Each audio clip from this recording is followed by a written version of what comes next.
Of course there was a puzzle. You couldn't expect the Transcendent Emperor to bury a god's eye in a leather sack where anyone could pick it up.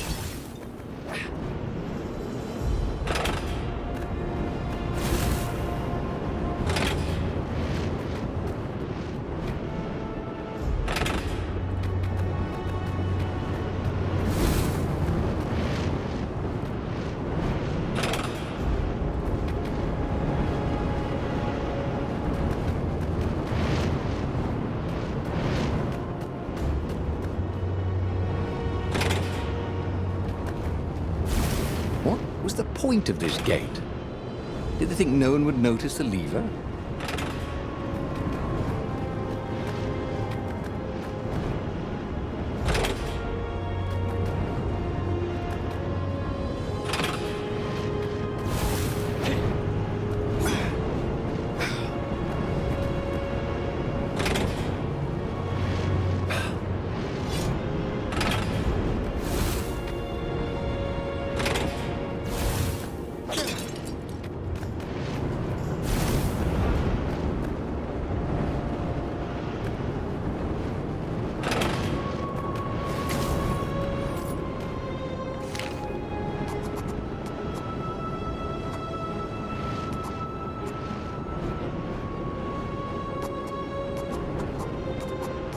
Well, he'd always wanted to do that.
The 20-sided core made him feel physically sick.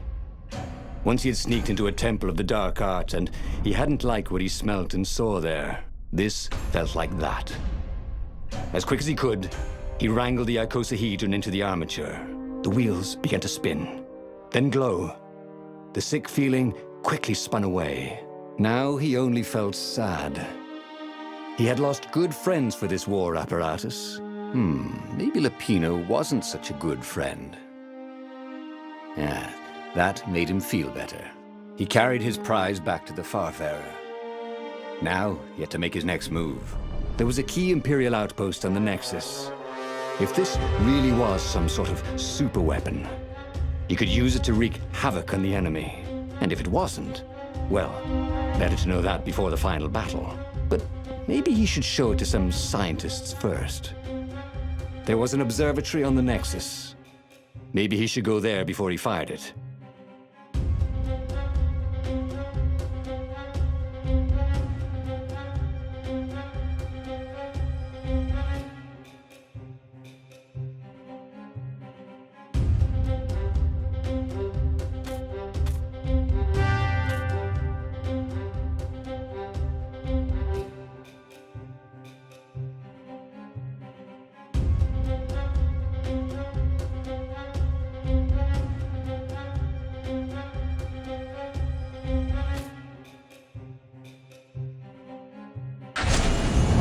Of course, if you've just assembled a weapon out of legend that can exile gods from the world, you'd want to have a scientist or two look at it.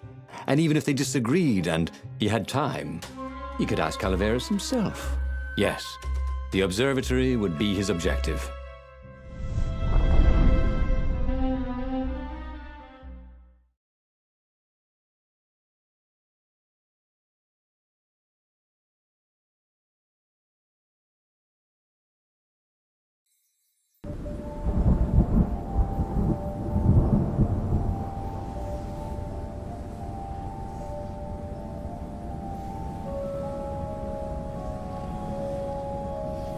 Why had the parts of the Sky Ripper only surfaced now, thousands of years after the Transcendent Emperor had dismantled it?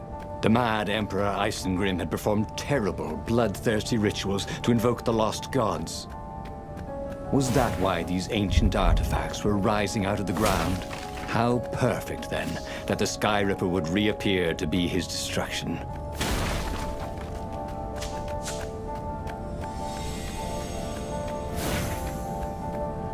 What were these poles, exactly? Parking meters from the time of the lost gods?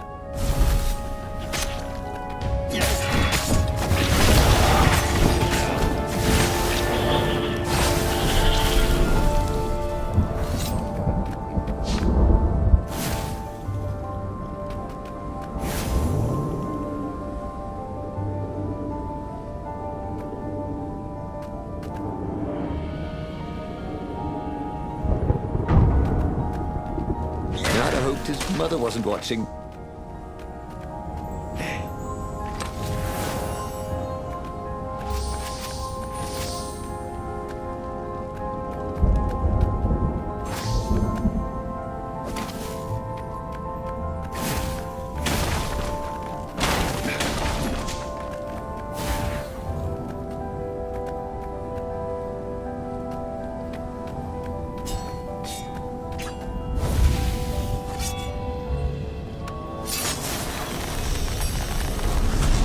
There was a pleasant breeze coming through that door.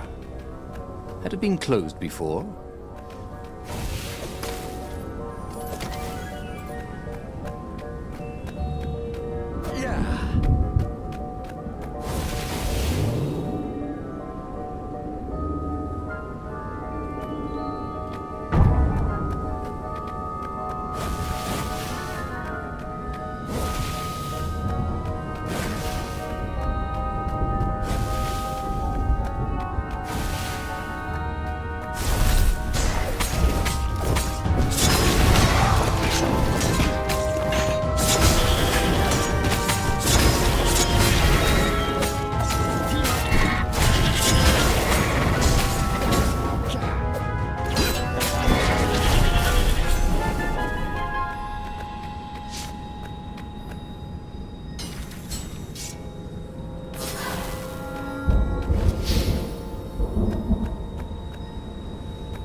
Renato had a lot of crafting materials.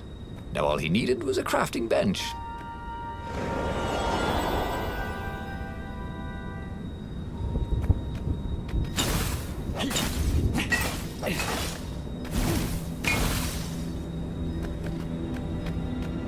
A legendary weapon was exactly what the rebellion needed. They were outnumbered. The once kind emperor had become a tyrant. But his ravens stayed loyal, for he fed them his victims, and the other animals were too frightened to rebel. Renato shuddered at what the Emperor was trying to do. To bring back the lost gods, the Black Harvest, the Black Sun? No. He would stop that toad, no matter what the risk.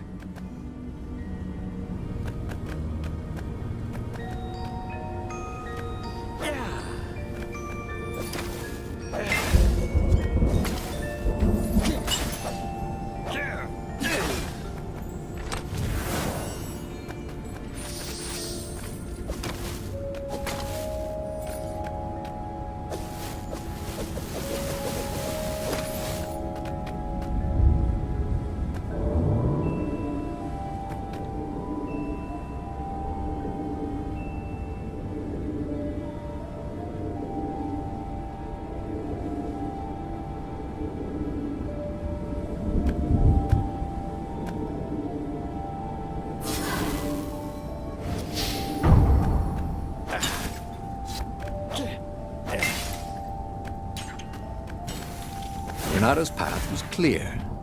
Let the scientists ensure the Sky Ripper was safe to use, bring it to the rebel base, and then assault the Imperial fleet for the win.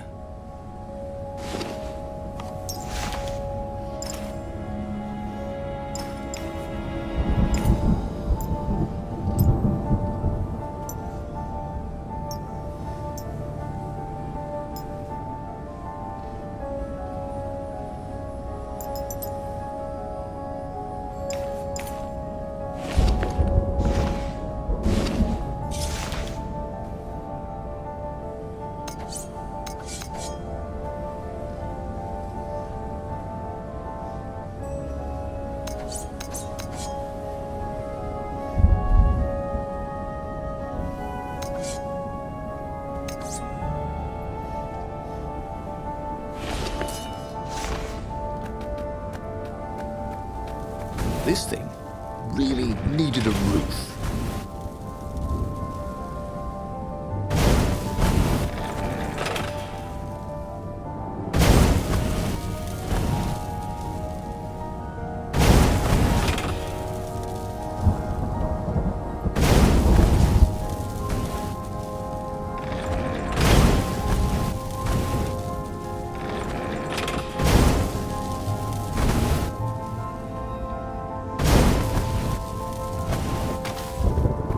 Look, it's not personal, but you all smell terrible.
Renato was thrilled. The scientists seemed to think he'd put the Sky Ripper together right. But one toad was worried. Yeah, Sky Ripper could tear a hole in existence itself. There are invisible strings that tie the universe together. If Sky Ripper cut one, the hole would widen and widen till our whole existence fell into it. Another toad sighed. Irving still believes in string theory. At least go see Calaveras. Yeah, said the worried toad. He knows more than anyone else has forgotten about the Transcendent Emperor. If anyone could tell him how to use this weapon safely, it would be Calaveras. It was he who had told Renato how to find it in the first place. But maybe he had to give up on using it as a weapon. Maybe he had to go to the secret rebel base and ask the generals there what he could do with a weapon that he dared not use.